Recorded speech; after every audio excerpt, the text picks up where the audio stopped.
Hello tout le monde, bienvenue dans l'ASP, le podcast qui parle de cinéma asiatique chaque semaine.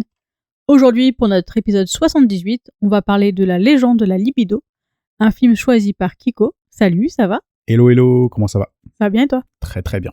Alors pourquoi tu nous as choisi La légende de la libido ? Comme j'avais dit dans l'épisode précédent, c'était pour faire des vues grâce au FIAC. Et je me suis dit si si on n'a pas Jean-Claude Van Damme, il faut qu'on ait du sexe. Voilà, JCVD, ça va vite être épuisé pour notre concept, donc je me suis dit allons dans le FIAC, ça fera peut-être venir encore plus de monde. Et ça donne envie, dis donc. Ouais, on verra. Et sinon, on va arrêter vite fait les films. Non, mais en plus, non, en vrai. Trêve de plaisanterie. Blague à part. Oui, c'est pour faire tenter une expérience, voir si les gens cliquent quand il y a du cul et du sang. Et je me suis dit, et en plus, le cinéma érotique, on l'a pas vraiment fait. Non, bon, on est censé en avoir fait. On l'a fait une femme coréenne, ouais, qui était censée être un truc plus ou moins érotique, mais qui est plus un film red flag. Ouais, et il y a aussi le tatouage qui est considéré comme un film érotique aussi.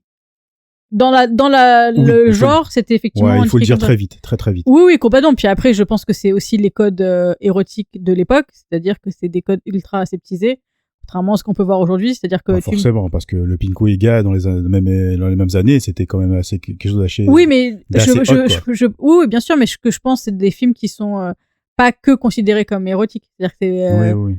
Mais il y a une forte censure quand même au Japon sur ça. Donc, Tu regardes la nudité ou les relations sexuelles qu'il peut y avoir dans les films, dans les années 60, c'était pas montré de la même manière que dans les années 2000. Oui, non, mais c'est ce que je veux dire. Dans la même époque, les Pinko Ega, tu voyais des nibards. Oui. Là, le tatouage, c'est la même époque et tu vois pas un bout de boobs, quoi. Voilà, donc... ouais. Après, c'est le propos qui raconte... Oui, et puis je pense que c'était effectivement parce qu'il y a un rapport au corps qui est particulier aussi dedans. C'est ça, donc c'est plus pour ça, mais bon, érotique, faut le dire avec des grosses pincettes quand même, parce que c'est plus, on va dire, un truc sur le désir sexuel plus que sur l'acte sexuel en elle-même. Ouais, quoi. Donc voilà, donc j'ai décidé de s'orienter là-dessus, et en cherchant un film par pays, finalement, sur la Corée, j'en avais pas des masses, et la seule que j'avais sous la main, je veux dire en physique, bien sûr, c'est une comédie. Donc, on va avoir droit à une comédie érotique. Ouais. Donc, on va voir ce que ça vaut. Et puis, si je peux rajouter un mot là-dessus, j'ai recherché pourquoi ce film. Ouais. Est-ce que c'était juste quelqu'un qui était en mal d'affection qui a fait ce genre de truc-là ? Et en fait, je me suis rendu compte que c'est ça fait partie du folklore sud-coréen. Ok. C'est une légende qui a vraiment tourné à l'époque Joseon. Et donc, c'est une légende qui est très, très connue sur la virilité masculine et tout ça. Et donc, pour ce film-là, ils l'ont tourné un peu en dérision et décidé d'en faire une comédie autour d'un jeune qui est impuissant sexuellement. Je sais pas si c'est une question d'impuissance ou si c'est juste parce qu'il a une petite tub. Je sais pas. Désolé, moi, j'utilise les termes. Moi, je tourne pas autour du pot. Donc voilà, je sais plus, j'avais lu, mais je crois que c'est un des deux trucs. Et finalement, après, il va tomber sur un prêtre qui va lui donner une espèce de pouvoir de libido, je sais pas quoi. Et en fait, ça va devenir le seul homme viril du village, parce que tous les autres sont partis à la guerre. Ok, donc ça peut être très drôle et absurde et bien traité, comme ultra cringe.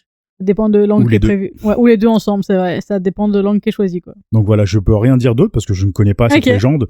Je ne connais pas ce film, je l'ai jamais vu. Ce film, je l'ai eu en physique en achetant un lot, quand j'avais acheté sur Vinted.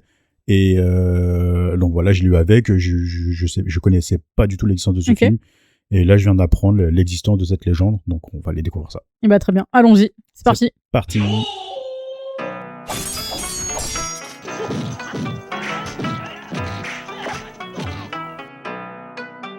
Nani?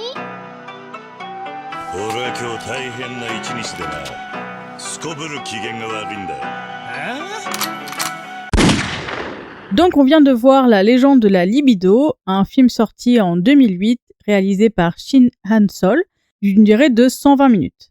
Il est catégorisé comédie drame ou érotico-burlesque aussi, même fantastique un petit peu.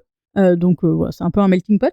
Au casting, on retrouve Bong Tak-gyu qui joue le rôle principal qu'on avait vu dans La femme coréenne, et Oh Dal-soo, le célèbre second rôle masculin du cinéma coréen. Ouais, c'est le second couteau du film. Voilà, donc a joué de ce qu'on a fait dans le podcast, dans All Boy, dans Thirst, dans A Bittersweet Life, dans Le Bon, la Brute et le Cinglé, dans Memories of Murder, Et dans Sympathie pour Mister Vengeance, je crois que de ceux qu'on a fait du podcast, j'en ai pas oublié. Je pense pas. Après, il a joué dans plein d'autres choses. Voilà. Donc bon, c'est.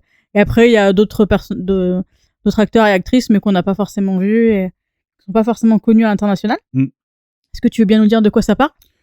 Oui, ça parle d'un gros baiser qui baise. Non, d'un incel frustré qui devient un gros baiser qui baise. Voilà. On va suivre un jeune sud-coréen à l'époque Joseon, donc c'est-à-dire fin 18e, début 19e siècle.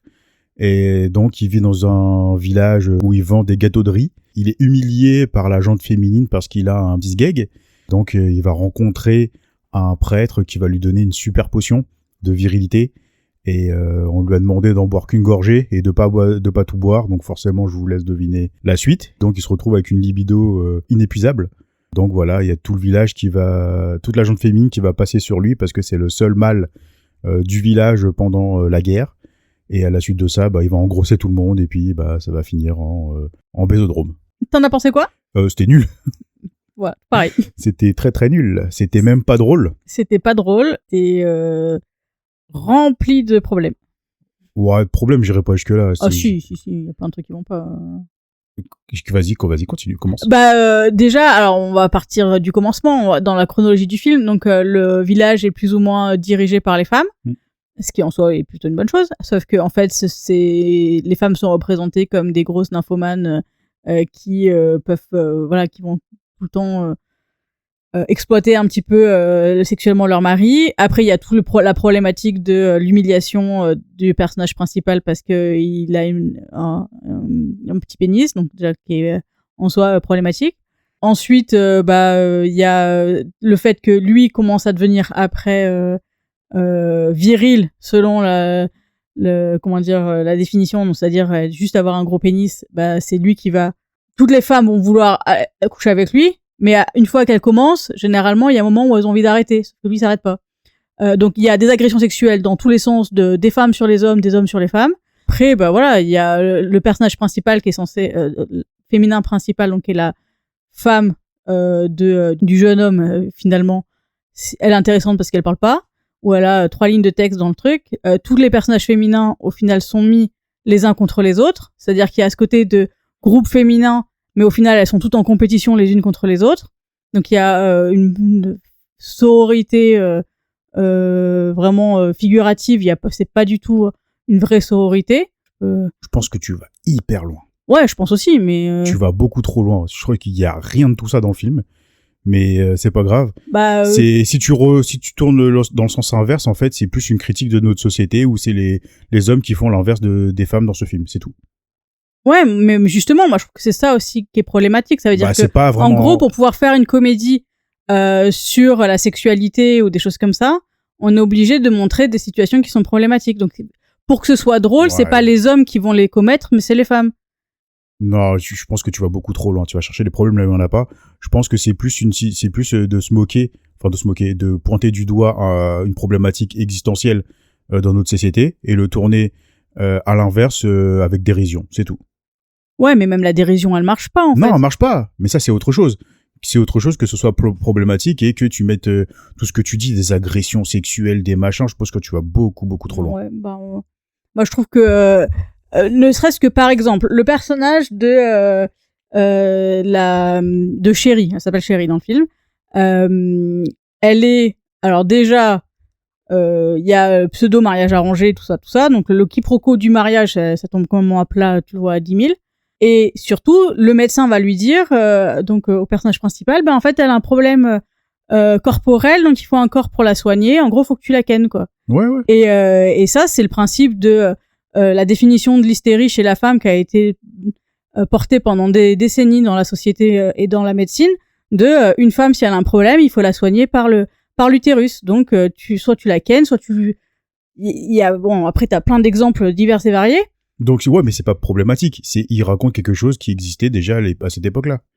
Ouais, mais bon. C'est une problématique. C'est montré de façon comique, donc il y a aucune dénonciation. Ouais, mais alors le but, je pense qu'il est pas de dénoncer. Je suis même pas sûr qu'il soit fait pour être comique parce que le film il est pas du tout marrant. il est montré comme il a été vu comme comique. Apparemment, dans la partie de ce que j'ai vu sur l'accueil de la critique, c'est que c'était assez partagé. C'était qu'il y a des gens qui l'ont vu effectivement comme quelque chose de drôle et de un peu loufoque, des choses comme ça, mais qui voyaient plus que après le film s'essoufflait parce que t'arrives pas à tenir 2 heures sur juste une histoire de petite bite, quoi. Et mais moi je trouve que le principe après ça si tu veux faire quelque chose de drôle avec dérision, moi je suis tout à fait pour le fait de rire de tout. C'est vraiment quelque chose que je conçois et que je trouve que c'est important de pouvoir arriver à rire de tout. Je suis par contre d'accord que tout le monde n'arrive pas à rire de tout. Il y a des sujets qui peuvent être plus ou moins difficiles et qu'on va pas tous rire de la même chose et tout. Donc c'est pareil, ça je comprends. Mais à partir du moment où tu veux faire une critique de la société de manière humoristique, il faut qu'on voit la critique. Si tu la critiques, tu la vois pas. Ouais, mais où est-ce que tu vois qu'ils ont voulu faire une critique? C'est ce que tu disais, que c'était une représentation des problèmes de la société. Si tu représentes les problèmes de la société... Moi, je dis pas qu'il veut faire une critique, je dis juste qu'il montre du doigt ce qui était raconté dans une légende. Dans une légende folklorique, c'est tout. Oui, mais bien sûr. Je sais que ça vient de là et j'ai bien compris le principe de cette légende-là. Moi, je pense pas qu'ils essaient de critiquer quoi que ce soit. C'est peut-être un problème. Là, tu suranalyses beaucoup trop pour ce genre de film. Peut-être. Je pense qu'effectivement, la personne, elle a pas cherché à vouloir faire grand-chose, mais c'est pas un film où quand je disais tout à l'heure ça peut être c'est pas oui mais tu vois quand je dis tout à l'heure ça peut être effectivement soit très drôle soit très cringe. Moi je l'ai plutôt vu comme c'est très cringe, quoi. Ouais, non, je pense que tu vas beaucoup trop loin. C'est ni cringe ni drôle, donc c'est rien du tout en fait ce film. Il est inoffensif. Je pense qu'effectivement c'est pas un film qui, déjà je pense qu'il est pas hyper connu, donc c'est pas un film qui va avoir une portée médiatique de fou, mais voilà, moi je trouve que il y a plein de choses qui vont pas dans la représentation, même la représentation des femmes et du plaisir féminin. Je suis entièrement d'accord sur le fait que, et même je trouve ça très important que les femmes puissent se réapproprier leur plaisir et de pas être juste l'objet de désir des hommes et d'avoir vraiment être actrice et sujette de leur désir. C'est pas le but du film. Je sais, mais ce que je veux dire, c'est que là, les femmes et leur plaisir, c'est hyper caricatural. Elles deviennent des parodies d'elles-mêmes tout le long du film. Donc, il y a rien qui amène quelque chose qui est intéressant à regarder. Mais oui, non, mais après que soit raté, soit pas du tout marrant, soit pas du tout... Par contre, je dis pas que c'est la volonté du réalisateur et des scénaristes de faire un film qui va véhiculer ces problèmes-là. Je pense que c'est aussi avec le recul, avec l'évolution de la société, on voit des choses différemment aujourd'hui qu'on pouvait le voir dans les années 2008 et que voilà, moi je l'ai pris comme ça en de façon que c'est des choses que je trouve qui vont véhiculer des messages qui me correspondent pas et qui me vont pas et que je ne trouve pas drôle parce que justement le fait de le faire sur un ton humoristique, je le vois comme ça. Après, c'est simplement peut-être que le film va finalement véhiculer ça et que l'auteur était pas forcément dans cet objectif-là de départ. Voilà, c'est peut-être que lui voyait juste ça, voilà, c'est drôle, et je pense que c'est peut-être un peu aussi des films comme Scary Movie, comme American Pie. C'est exactement là je voulais en venir. Des choses comme ça. Pas American Pie, c'est différent encore, ça. Mais où au final, voilà, tu veux traiter de la sexualité de façon très drôle, et donc à l'époque c'était drôle et peut-être même un peu subversif, tu vois, d'oser parler de sexualité, parce que ce qui est vrai, c'est qu'il y a énormément de tabous autour de la sexualité, et que après, quand tu le décortiques ou quand tu le regardes avec un œil extérieur, tu peux aussi te dire, oui, ça a pu être drôle à une époque, ça a pu me faire rire à une époque, mais qu'aujourd'hui, c'est plus quelque chose que je trouve drôle, ou c'est quelque chose qui finalement... Bien sûr, mais de là à l'accuser de problématique, tu essaies d'accuser quelque chose qui n'est pas accusable, en fait. Ah peut-être. Après, moi je sais Franchement, moi je t'attendais plus sur des analyses sur d'autres films, plus que sur ce film-là. Moi je m'attendais juste à qu'on dise c'est nul, et puis on passe à l'autre film, quoi. Et là, je te trouve beaucoup trop critique. Oui, c'est possible. Après, c'est possible que aussi ce soit... Je sais pas quel film t'as en tête, mais... Tous. Oui, il y a plein de films où il y a des représentations féminines problématiques, où il y a des représentations de l'amour et de la sexualité problématiques. Après, c'est juste que là, c'est le thème central du film. Donc forcément, c'est en premier plan, si tu veux. Moi, ce que je trouve dommage... Alors, effectivement, le film est pourri, donc je veux dire, scénaristiquement parlant, ou sur la réelle, il y a rien qui rattrape vraiment. Donc, je pense qu'il y a peut-être aussi ça qui fait que, tu t'arrêtes plus sur c'est quoi l'histoire. Et moi, je trouve que c'est dommage parce que, en fait, ça continue à véhiculer, au final, les mêmes problématiques qui sont autour de la sexualité de base, en fait. Ça véhicule rien du tout. Oui, parce que... Tu lui donnes beaucoup trop d'importance à ce film. Peut-être.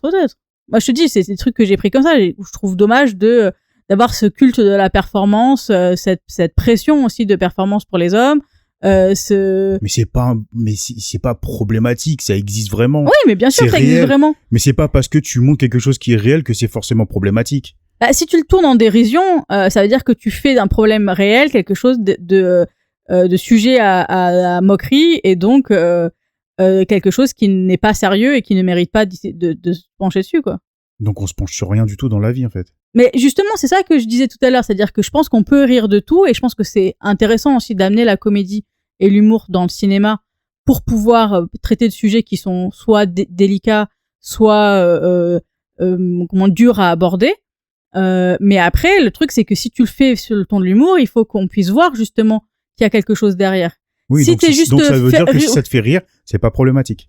Non, pas forcément. Il y a des trucs qui m'ont fait rire, qui sont problématiques. Je dirais qu'il y a des trucs qui m'ont fait rire à l'époque parce que j'étais jeune, il y avait plein de choses que je connaissais pas, il y avait plein de choses que je maîtrisais pas, parce que aussi il y a la pression sociale de t'as tout le monde qui rit autour de toi, donc voilà, tu ris avec, parce que il y a plein de trucs. Je crois qu'il faut que tu te détendes, parce que là je pense que tu vas beaucoup trop loin sur ce que tu dis là, et là tu te perds sur un film complètement anecdotique, quoi. Le film est anecdotique, je suis d'accord avec toi, dans le sens où, comme même je te disais, raconte, c'est anecdotique, c'est inoffensif comme film.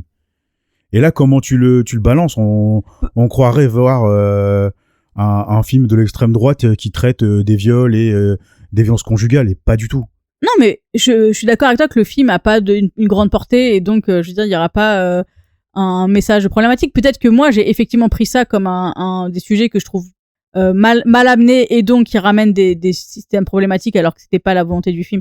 Certainement, moi je l'ai pris comme ça, et voilà, je trouve qu'il y a plein de choses où ça ramène à chaque fois une simplification et une façon de se moquer, en fait, de plein d'aspects de la sexualité, d'aspects des relations hommes-femmes, des relations entre femmes, des relations entre hommes, des choses comme ça, en une vaste blague qui tombe à plat et qui est pas drôle. Ouais, je suis d'accord avec toi, mais tu adores ça dans la majorité des comédies romantiques que tu adores, et pourtant c'est pas problématique. Bah, il y en a, si, je veux dire, l'exemple parfait, c'est Love Actually. Je veux dire, c'est une comédie romantique que j'ai adorée, qui est plus mon film préféré. C'est une comédie que j'ai adorée pendant très longtemps, et quand je la regarde aujourd'hui, j'y vois plein de problèmes, quoi. Il y a plein de problèmes dedans. Ça fait 15 ans que tu l'as pas vu, le film. Oui, ça fait 15 ans que non, peut-être pas 15 ans, ça doit faire 5-6 ans ou 8 ans, je sais plus, mais dans tous les cas, comment dire, c'est un film que, effectivement, je revois des extraits, des trucs comme ça. Il y a des scènes de l'époque que j'ai trouvé cringe, mais que voilà, bon, c'est pas grave, c'est un film choral, donc tu te focalises sur les autres personnages que t'aimes bien, mais en fait, il y en a plein où il y a plein de situations qui vont pas. Alors, il y a d'autres situations qui sont intéressantes et qui sont bien, mais majoritairement, oui, le film est cringe. Je veux dire, et c'est le cas sur plein de films. Il y a plein de films de l'époque que j'adorais, et effectivement, quand tu regardes aujourd'hui avec des yeux de 2026. Mais est-ce que c'est pas ta façon de voir les choses aujourd'hui qui est trop extrême? J'en sais rien, peut-être. Après, moi, faut pas oublier que oui, il y a beaucoup de choses problématiques au cinéma, parce que le cinéma est le reflet de notre société à une époque donnée. Donc c'est peut-être pas le cinéma, c'est peut-être pas le film en lui-même. Mais c'est bien sûr, c'est la société. Mais bien sûr que c'est ça. C'est exactement ça. Bah voilà, donc si ça tardait faire le procès d'un film 15 ans après, est-ce que c'est constructif? Non, mais ne pas comment dire, les voir, c'est quelque chose, mais en faire un procès, est-ce que c'est justifié, quoi? Bah, je sais pas si j'en fais un procès, dire que j'ai pas aimé et que là, franchement, vu comme tu parles de la libido, là, t'as l'impression de parler d'un film scandaleux, mais c'est pas du tout le cas. Moi, je préfère dire aux auditeurs aussi que c'est pas, allez pas vous jeter sur le film dessus pour essayer de voir un film scandaleux. Non, il y a d'autres films scandaleux qui sont beaucoup plus graves que ça. Mais là, c'est pas du tout le cas, c'est complètement inoffensif. C'est même pas à regarder tellement c'est ennuyeux. Moi, c'est juste ça que je veux dire, c'est ma critique, c'est inoffensif, c'est nul. Point barre. Toi, t'es en train de faire un procès d'intention sur quelque chose qui n'est même pas, qui sait même pas de te mettre une tarte dans la figure.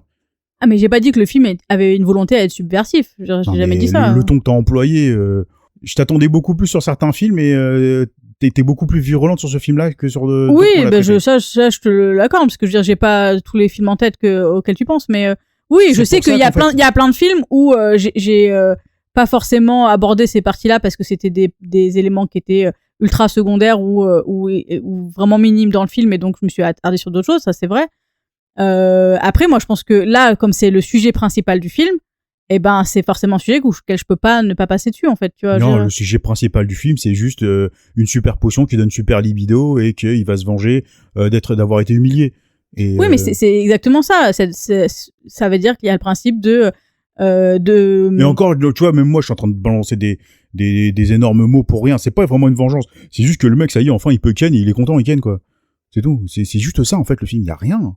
Mais vas-y, continue. Non, mais après, sinon, je vais pas faire plan par plan, ça sert à rien. Mais je veux dire, on va y passer 3 heures pour pas grand-chose. Mais non, moi, je trouve que toutes les représentations qu'il y a dedans, ça part soit dans quelque chose qui est pas sain, quoi.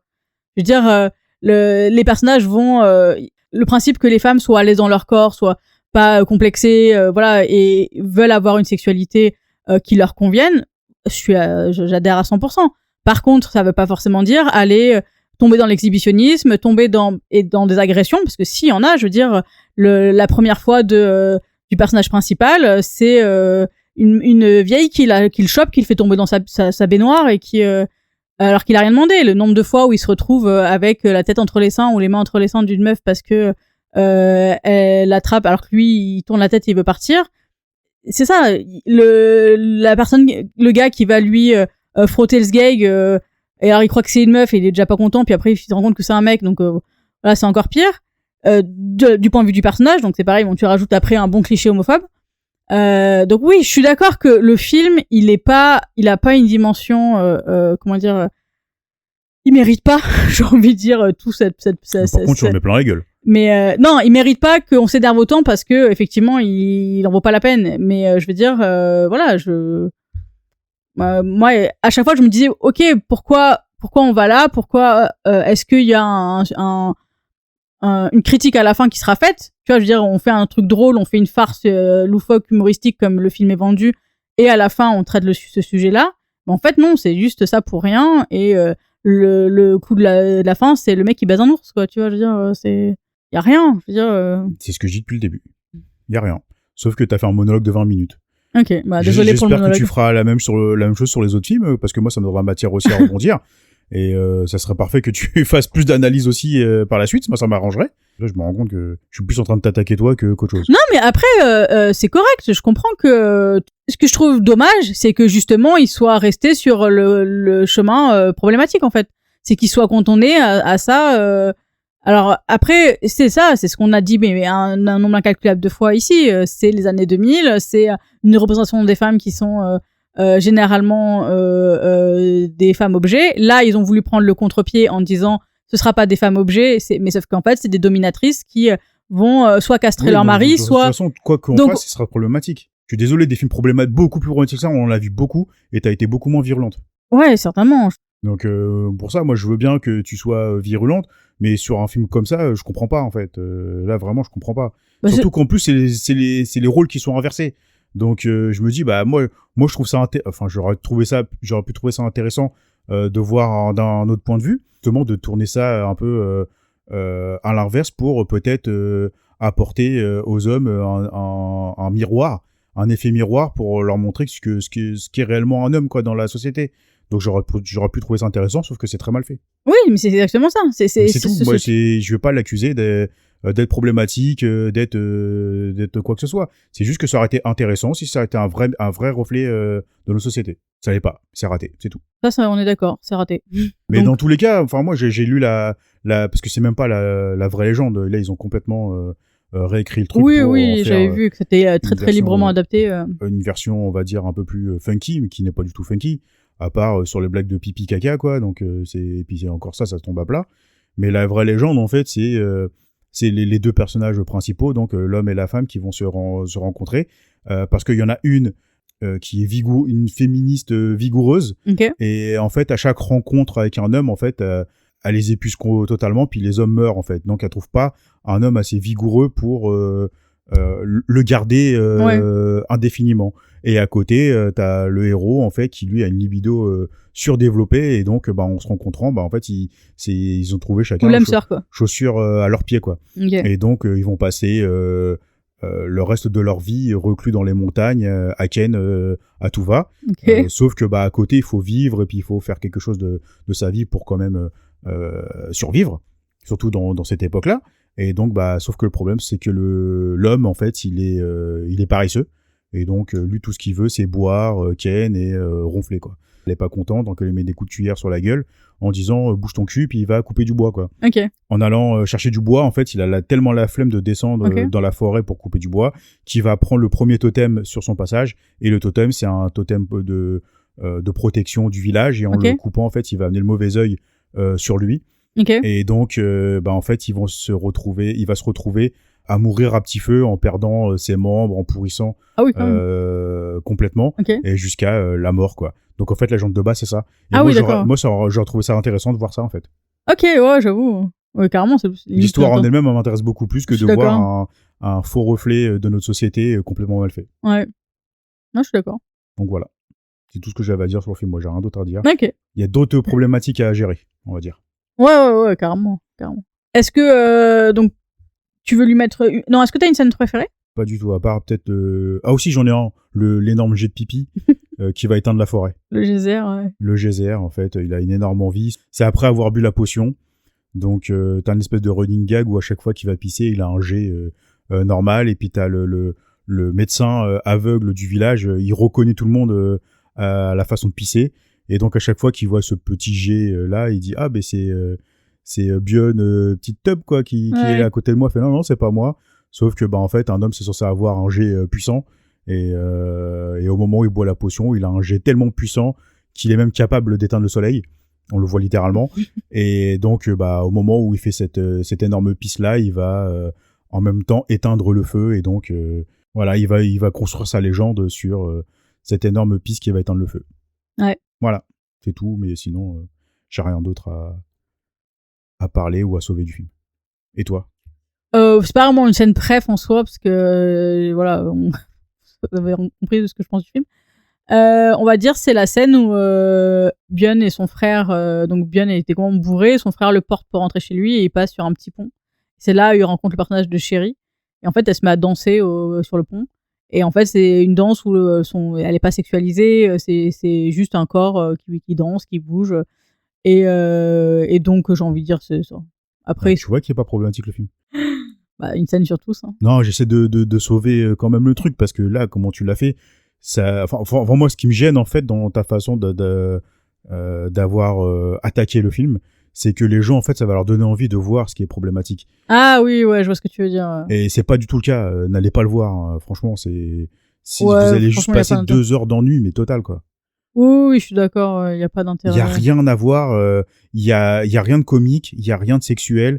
Il y a rien à sauver. C'est un film qui veut à la fois être dramatique. Il veut être une critique sociale, il veut être un folklore traditionnel, il veut être érotique, il veut être tout, mais rien à la fois. Oh, ouais, je suis d'accord.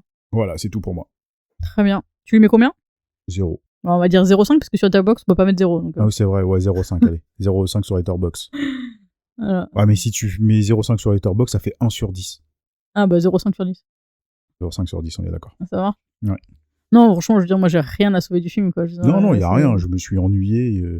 À un moment donné, j'ai pouffé de rire 1 ou 2 fois, mais parce que c'était complètement débile, en fait. Oui, c'est ça. Limite, c'est le jet de pipi, quoi. Tu vois, c'est ça. Non, mais c'est bon. Ça débile. Je me suis dit, ah ouais, d'accord, c'est le genre de comédie qu'ils ont voulu. Ouais, en dessous de la ceinture, quoi. Tu vois. Ouais, et qu'ils ont voulu mortaliser sur leur pellicule, quoi. Donc, je trouvais ça un peu en dessous de la ceinture, sans mauvais jeu de mots. Et ouais, complètement puéril. Très bien. Maintenant, c'est l'heure de savoir ce qu'on regarde la semaine prochaine. Yes. Attends, je prends ma roue. Vas-y. Et oui, c'est à toi de choisir. Ouais, c'est à moi. Alors, toujours le même concept, 3 films. 3 pays. 3 pays. Oui, 3 pays, 3 films. Oui, pardon, oui, excuse-moi, j'étais pas là. Donc, j'ai choisi 3 films, un pour chaque pays. Voilà, et c'est à toi de choisir. Donc, cette semaine, ça sera... pour la première fois, c'est moi qui choisis la catégorie. Ah non, la semaine dernière, c'était toi aussi. Oui, mais c'est toi, c'est la première fois que tu l'as. C'est moi, ouais. Donc, je choisis je choisis le pays. Ouais. Et moi, je vais pas faire comme toi, je vais sortir un peu de la Corée. Ouais. Parce que le tourisme, c'est sympa, mais à un moment donné, j'ai envie de voir autre chose. Ouais, je comprends. Et on va aller... Ah, j'ai envie de te défier un peu. Allez, surprends-moi avec le Japon. Ok. Donc, j'ai choisi Cure. Ok, très bon choix. Kiyoshi Kurosawa. Ouais. Pour très info, bien. Moi, je ne connais pas du tout le film. Moi, je le connais de réputation. J'ai vu la dernière fois le synopsis.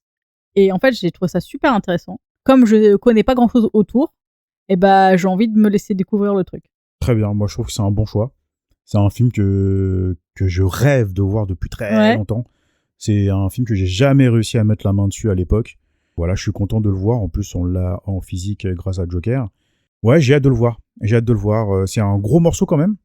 Ouais, c'est ce que j'ai cru comprendre. Ça a l'air d'être assez... ça a l'air très très dark et... Ouais, parce que ça reste quand même un des grands classiques de la J-horror. Il est très réputé. Il a une très très bonne réputation. Et ouais, j'ai hâte de m'y frotter, ouais. Ouais, moi aussi. Et puis il y avait un côté très thriller psychologique qui me tentait beaucoup. Donc voilà, c'était mon choix du moment. On va rester dans des trucs assez dark après celui-là, mais entre Bittersweet Life et Oldboy. Ouais, vu comment t'as critiqué la Libido, je me dis que t'as dû le voir de façon dark aussi pour... Non, franchement, je l'ai pas vu de façon dark. C'est juste que c'était plus une façon genre blasée de dire putain, mais encore, on en a encore là, machin, il y a encore ça, encore des trucs. Ouais, mais faut que t'arrêtes d'être surpris de ce qu'on a proposé dans les années 2000. Mais par contre, là, t'as entièrement raison. C'est-à-dire que j'aurais dû savoir avec l'année que ça allait être comme ça. Et je l'ai dit en avancée, hein, ça veut dire ça aurait pu être très drôle et très très bien et super cringe. Ben moi, je suis tombée dans le truc, je l'ai vu comme ça.